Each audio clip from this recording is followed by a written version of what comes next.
I was taken and put on the bus. They were laughing, mocking me and spitting on the bus. At that point I saw my father. I asked the supervisor to let me speak to him, but he replied, "No, it's not possible. Stay on the bus. You don't love the king. You will love your father?" I told her that I wished to tell him that I'm fine, but she refused. The moment I entered the police station, I was received by the captain. He slapped me and said, "You will have a warm reception." He remained silent after that. Later he told me to remove my scarf. I said no.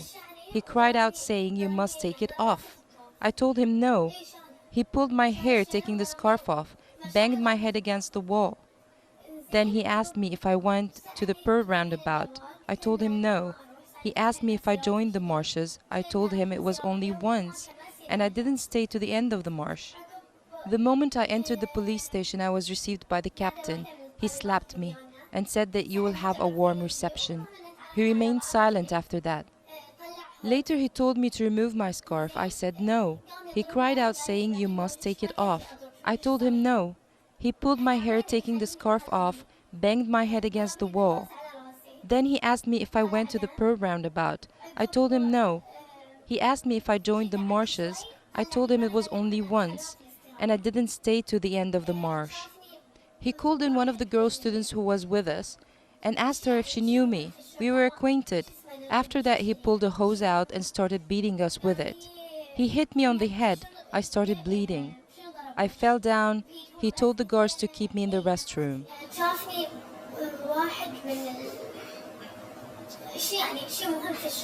After that, a high-ranking officer saw me. He asked me, "What were you beaten by? By hand?" I was afraid, so I told him yes, by the hands. He replied, "It's not possible." I replied, "I was pushed to the wall." I then told him I was beaten up by the hose. He called the officer to come to see him after finishing investigations. Until that moment, we were still standing. After that, they handed us over to policewomen, who asked us for our names, personal phone numbers, addresses, and so on. After answering them, we were brought back to the same captain. He asked me where my father works. I told him my father had been terminated. He asked me about my uncle and so on. He slapped me a number of times. We were taken out by the policemen, who treated us badly, humiliating us, cursing, swearing, and spitting on us. They called us prostitutes. They told us, "We will do to you exactly what Hassan did to you inside the tents." We were told we will be taken to another police station. On the bus, again, the policewomen mocked at us, saying, "You will be taken for a ride, for a picnic, to the roundabout." We were then taken to another police station. We were kept standing. After that, they sat us against the wall, forcing us to curse and vilify Meshima, Sheikh Ali Salman, and other sheikhs. After that, they instructed us to sing the royal anthem. After singing the anthem, we were taken to another captain or lieutenant. Before that, we were taken to another room where there was one girl and 3 or 4 other behind her. The one at the front is dressed in a funeral shroud and blindfolded by a green strap. They were beaten up and we heard them screaming. We were told that our turn will come. We were not taken there. After that, we were taken before a woman officer. She asked us why we were there. She asked me, "Do you remember me?" I said no. She slapped me so hard that I fell on the ground. She kept on beating us, myself and another girl. She kept beating us for a long time. She started beating us by her hand. After that, she hit the other girl with a sharp metal rod. She poked her with it.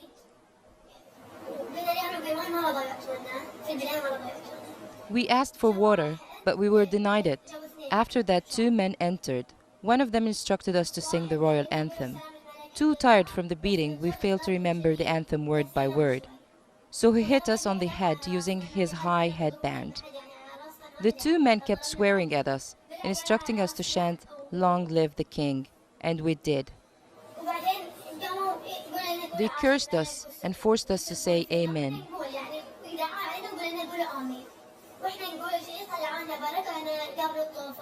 They took us outside the room, instructed us to stand facing the wall, not to turn left or right. We asked for the toilet. We were denied it. After that, another officer, seems to be a high rank in the police. He told them to provide us with water and see to our needs. Then we were allowed to use the toilet. It was about 11:30 at night. They brought food to us, chicken and lentil. They instructed us to take the lentil without a spoon and the chicken with the bones. He stood behind us holding a hose, beating those who refused to eat. We were kept in this room for some time. After that, some young men were brought in to the opposite wall.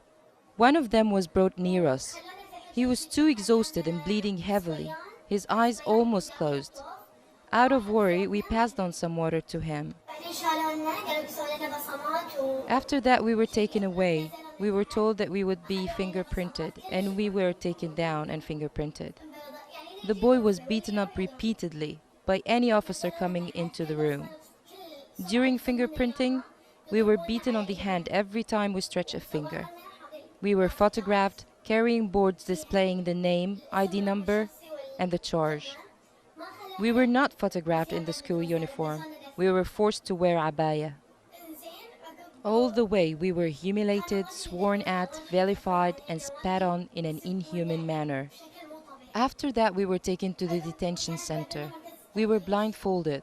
It was not far, and we heard the policewomen saying, "The journey is short. We don't have enough time to beat them up. It is our last chance." So they kept hitting and beating us inside the vehicle.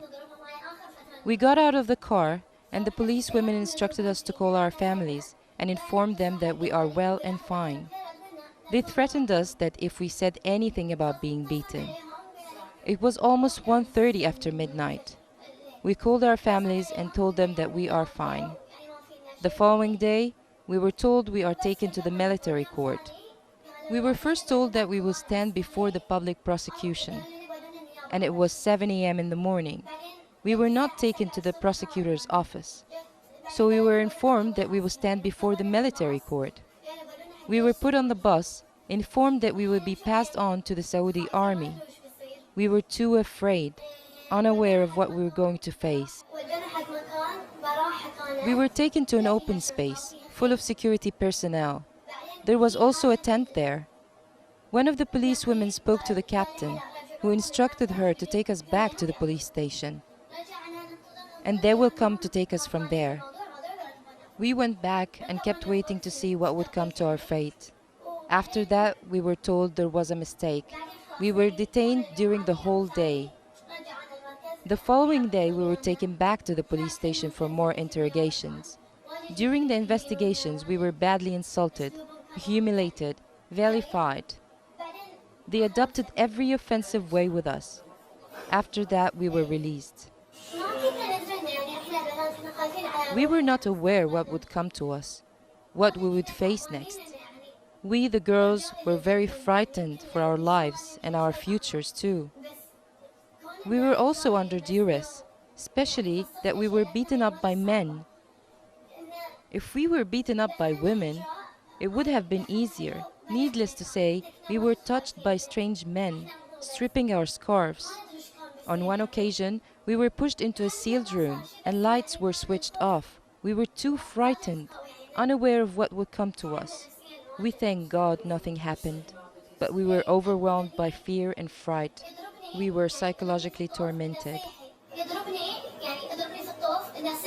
He hit and banged me against the wall to scream. Since we did not cry out or scream, we were beaten more and more, stronger and stronger. The beating was severe, but being afraid of what would come next, we were senseless to the pain. Now we can feel the physical pain. My head is in deep pain. I still feel dizziness. I'm very afraid, especially that they threatened us if anything happens next, we will be rearrested. Meanwhile, we don't know if we can resume our study or are already expelled from the school. Some said to us we're suspended. Others said we're finally and permanently dismissed. We do not know where we are standing or what would come to our future.